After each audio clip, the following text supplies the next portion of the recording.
Hello everyone. आज का जो हमारा टॉपिक है वो है discovery of X-rays. Discovery of X-rays कैसे हुई थी, किसने की थी, क्या क्या चीज़ें आई थी उसमें, वो हम आज चेक करेंगे।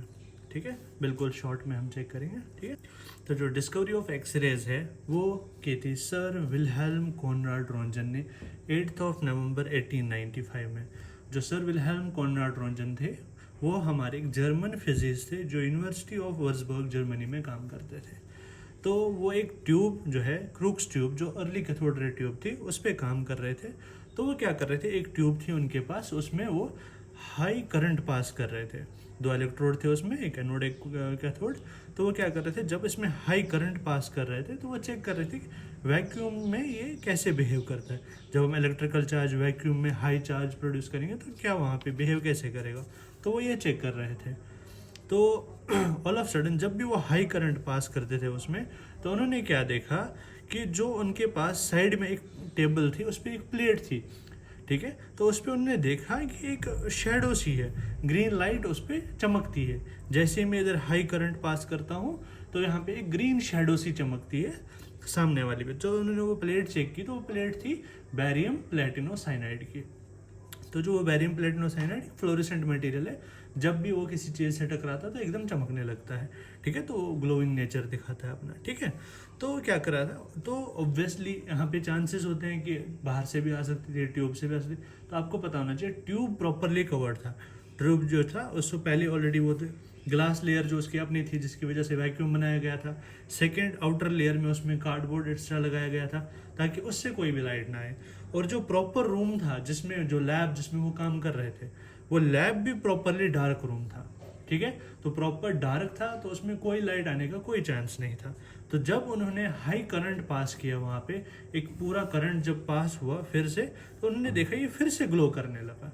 तो वहाँ पे उन्होंने एक स्टेटमेंट दिया था कि जब भी हाई करंट पास किया जाता है एनोड और कैथोड के बीच में एक वैक्यूम ट्यूब में, तो क्या होता है, एक इनविजिबल रे निकलती है जो आसपास कहीं भी किसी चीज़ पे टकराती है।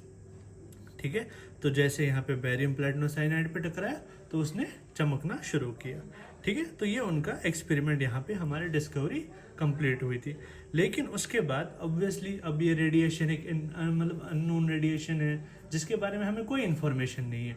तो इसीलिए उन्होंने उसका नाम रखा था एक्स नाम हम तभी रखते हैं जब हमें किसी चीज़ का वैल्यू नहीं पता होगा, तो हम एक मैथमेटिकल वेरिएबल नाम रखते हैं जैसे एक्स। ठीक है, तो उन्होंने भी उसका नाम एक्स रखा था, तो ऑब्वियसली एक्स रेडिएशन। ठीक है, तो आफ्टर जब डिस्कवरी पूरी हुई तो उन्होंने काफ़ी दिन तक इस पर बहुत सारे एक्सपेरिमेंट्स किए कि ये कैसे है क्या नहीं है। तो इवन उस टाइम पे एक्स रेडिएशन जो उन्होंने नाम रखा था वो एक्स रेडिएशन ही रखा। बहुत सारे उनके साइंटिस्ट दोस्त लोगों ने कहा था कि इसको आप रोंजन रेडिएशन के नाम से रखो, अपना नाम यूज़ करो।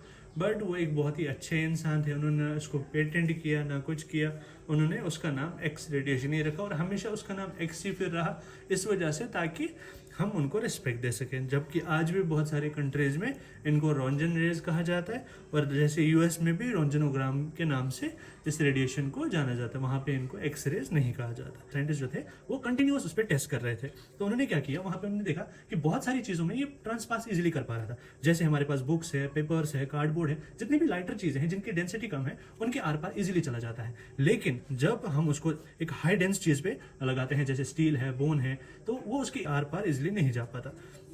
तो दिसंबर 22 1895 उन्होंने क्या किया, फर्स्ट एक्सपेरिमेंट हुआ था हमारा। ठीक है, जो पहला एक्सरे हुआ था तो उन्होंने वो किया था अपनी वाइफ का, जिनका नाम था एन्ना बर्था। ठीक है, तो उन्होंने एन्ना बर्था को लाया, तो उन्होंने उसका हाथ जो है एक फोटोग्राफिक प्लेट पे रखवाया और पूरा 15 मिनट तक उसको एक्सरे देते रहे, क्योंकि उस टाइम पे कोई नॉलेज नहीं थी, इस चीज़ का कोई पता नहीं था। तो 15 मिनट्स तक उनको रेडिएशन हैंड पे देते रहे, और उन्होंने जब 15 मिनट्स जब पूरे हुए, जब वो सेटिस्फाई हुए, तो उन्होंने देखा कि वहाँ पे एक पूरा हैंड का स्केलेटन बना हुआ था फोटोग्राफिक प्लेट पे। तो वो फोटोग्राफिक प्लेट जो है उस पर उनकी जो वाइफ थी उनकी मैरिज की रिंग भी उसमें प्रॉपरली शोन है, जो मैं आपको अभी इमेज में दिखाऊंगा। ठीक है, तो अब जब उन्होंने प्रॉपर अपना स्केलेटन अपनी वाइफ को दिखाया कि ये देखो तुम्हारे हाथ का स्केलेटन देखो, तो उनकी वाइफ का एक ऑब्वियसली पहली बार ऐसा कोई आविष्कार देखना, अपना एक स्केल्टन देखना, ये बहुत शॉकिंग है। तो उन्होंने बोला था I have seen my death, मैंने अपनी मौत को देख लिया।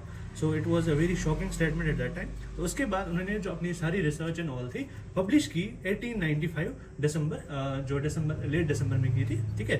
तो इस चीज़ के लिए उनको फर्स्ट एवर नोबेल प्राइज मिला था 1901 में। Thank you and stay tuned for more videos. Thank you so much.